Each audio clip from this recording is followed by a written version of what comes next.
बढ़ती flight Indigo की air hostess की डांस करते हुए वीडियो सोशल मीडिया पर वायरल हो गई।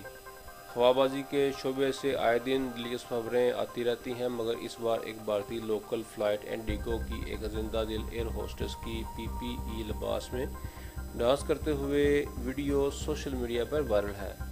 गैर मुल्की मीडिया रिपोर्ट्स के मुताबिक आयत उर्फ आरफीन नामी एयर होस्टेस की गुज़िश्ता दिनों सोशल मीडिया पर एक मशहूर श्रीलंकन गुलकारा योहानी देलुका के गाने पर डांस करते हुए वीडियो वायरल हुई थी।